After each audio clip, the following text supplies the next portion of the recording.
एक लड़का दिल्ली में रिक्शा चलाता था और दिन भर में जितना कमाए ना उसका 3 हिस्सा दारू पीता था और मांस खाता था।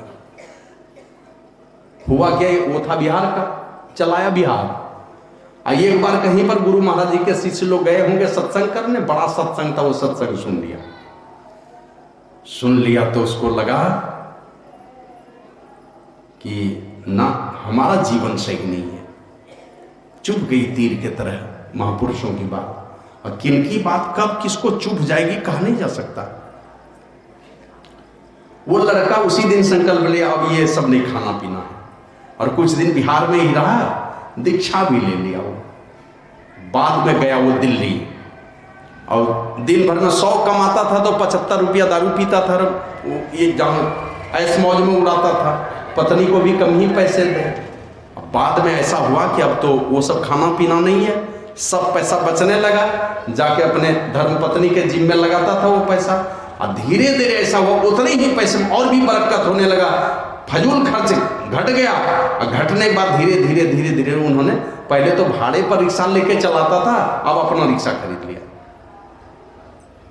भाड़े के रिक्शा में तो आधा से ज्यादा मालिक को ही देना पड़ता है। अब उसी में दिन चलने लगा। संयोग ऐसा हुआ, अब पहले जिस मालिक का रिक्शा चलाता था उसका रिक्शा चलाना छोड़कर के अब अपना रिक्शा चलाने लगा, अपने पैसे से खरीद लिया वो, और रिक्शा चलाने लगा। थोड़े दिनों के बाद, कुछ साल गुजरे होंगे, वो जिसका रिक्शा पहले चलाता था वो मालिक मिल गया एक स्कूल के पास में, सेंट्रल स्कूल के पास में। तो उस लड़के ने पैर छू के प्रणाम किया, जो रिक्शा चलाता था ना, वो बहुत पैसा वाला मालिक था, उसको पैर छू के प्रणाम किया कि गरीबी में बड़ी कृपा किए हैं। पैर छू के प्रणाम किया तो पीठ पर हाथ रख करके आशीर्वाद देके कहता है, बाबू ये बताओ अब किनका रिक्शा चलाते हो? बोला अब मैं अपना रिक्शा चलाता हूँ। बोला अच्छा अपना खरीद लिया? बोला हम अपना रिक्शा चलाता हूँ। तो कहा किनके बच्चे को पहुंचाने के लिए आए हो इस स्कूल में? बोला मैं अपने बच्चे को पहुंचाने के लिए आया हूँ। माथा पर हाथ रख करके और 1-2 बार पीठ ठोकर के आशीर्वाद दिया। मैं बहुत खुश हूं। कहां से ये जादू हुआ?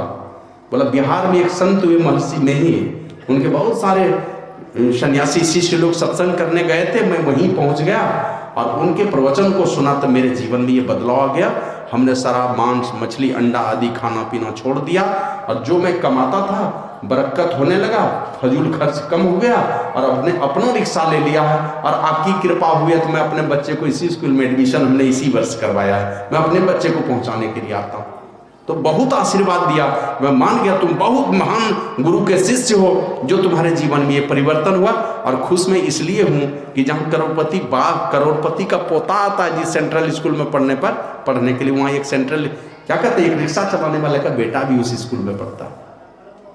तो आपके जीवन में परिवर्तन होगा, कहते ये संसार सजने लगेगा धीरे धीरे। जो कोई भी गए, यही स्वामी अनुपानंद जी महाराज है ना, एक आदमी एक की धर्मपत्नी बोली कि बाबा किसी तरह समझाइए इनको, कृपा कीजिए, बहुत शराब पीते हैं, मांस खाते हैं, मछली खाते हैं, खूब पिटाई करते हैं हमारी, और पता नहीं दूसरा ब्याह भी करना चाहते हैं।